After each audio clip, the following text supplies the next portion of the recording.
Hello everyone and welcome back to another video. Today I'm going to be speaking about Inquisitor Martyr. Now you probably know I've been doing a lot of Deathwing content over the last couple of days, so I wanted to change that up and I wanted to talk about the latest trailer from Inquisitor Martyr because it's very interesting. They speak about their open world and a lot of other features, so I wanted to jump in and give my views on some of the stuff they discussed. If you haven't already, I suggest go and watch their trailer. The trailer you're seeing in the background of this video now is the trailer that they released. I will leave a link in the description. Go and watch that first and go and listen to what they say, and then come back here and then we can discuss the trailer. Anyway, let's jump in and let's get started, brothers. So for the new people who are wondering what the hell is Inquisitor Martyr, what is this game, I've never saw it before. Basically it is a open world sandbox action RPG. So think of it like Diablo, really. It's one of them top-down RPGs where you control a character, well, a number of characters, if I remember right. It's only the Inquisitors you can control, and there's different variants of Inquisitors. You have like a tanky one, a DPS one. I think there's just like a general all-round one. Please correct me if I'm wrong. So yeah, the universe it's set in is supposed to be a persistent world. It's in a subsector which is plagued by warp storms, which means that it's cut off from the Imperium most of the time. So chaos comes in, starts corrupting other planets and stuff. That means you as an Inquisitor have to go in, destroy the taint, either purge the... Well, I'm hoping you can purge planets, exterminators. That would be amazing. Go in, investigate, track down all the cultists, you know, all the chaos kind of guys, and purge them in the Emperor's name. One of the things that stands out most to me is the word open world. Now, from my experience with other WH40K games, I've been promised open world before, and I've been let down. I'm not saying that this is going to let me down. I'm just quite optimistic.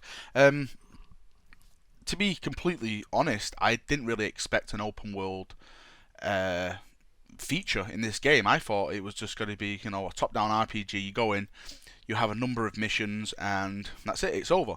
But from what they're saying on the trailer is that the subsector you're in is ever changing. We as people can influence the actual outcome of the actual subsector. They mentioned stuff like they'll be adding seasons to the game. I don't know. Well, they said free content patches for the seasons.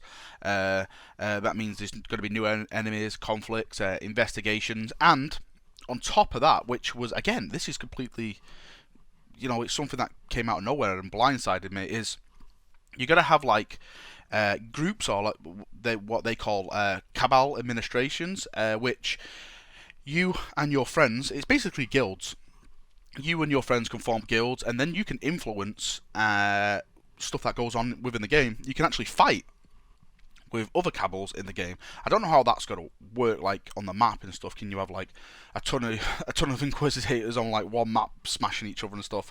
Maybe they may limit it to a certain player base, but that whole thing to me is amazing. You know, it's something I really never expected from this game. Like I just said before, I just thought it was just like you just go in, have a couple of missions, and then you're out. But all of a sudden now that we're getting information about, you know, we can form these cabals, we can go in, we can start influencing stuff, and yeah, and just change the way the subsector is, like well, the persistent world to our view. So for example, if we, let's say, want to exterminate a planet, the cabal who has the most backing can maybe go ahead and exterminate that planet, and then maybe that planet's taken away from everyone. Then, you know, maybe that's how it's got to work. But yeah, stuff like this to me is really attracting me to the game.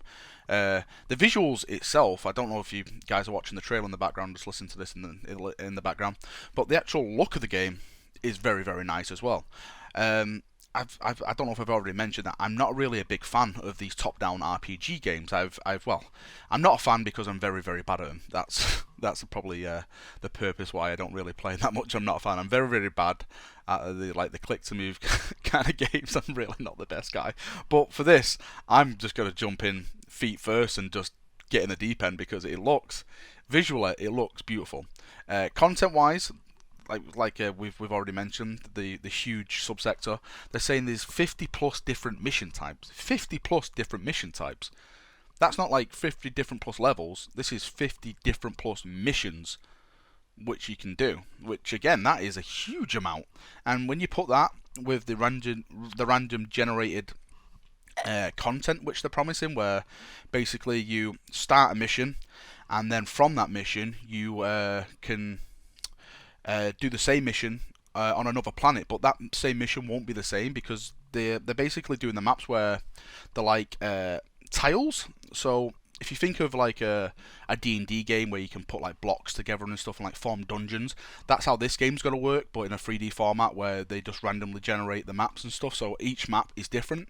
Now when you add that to the 50 plus different missions, there's a huge range of content in this game. It's like nothing's ever going to be the same. Obviously, you may have the same objective on a certain map, but the map's never going to be the same. The units, the units on the map and like everything that fills that map, like the pipes and like stairways and stuff, are all going to be different. So you know, it's not going to be one of the things where you go, oh, I know this map, I'll turn left here, I'll turn right here, and then I'll be at the objective. Everything's going to be different. So each mission you do, even though it may be the same mission, will be different in some format, which for me is great. You know, the more content we can get out of games, the better. The longer we can get out of them, the more enjoyment we can get out of them, the better. For me, I always judge a game on how fun it is. That's how I judge a game. If the game's fun, if it's giving me entertainment, if it's fun, that's a good game for me. And that, for now, is the end of the video, guys. Inquisitor Martyr completely blindsided me with this new trailer, all the information that they spoke about. If they deliver on it, I gotta say, it's going to be one of the strongest 40k games that's going to be out on the market for us PC gamers.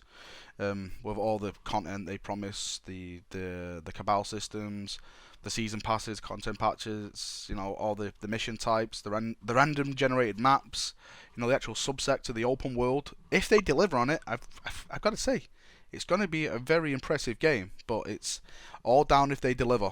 I have faith, as always. I'll have faith in every game until it becomes corrupted with chaos.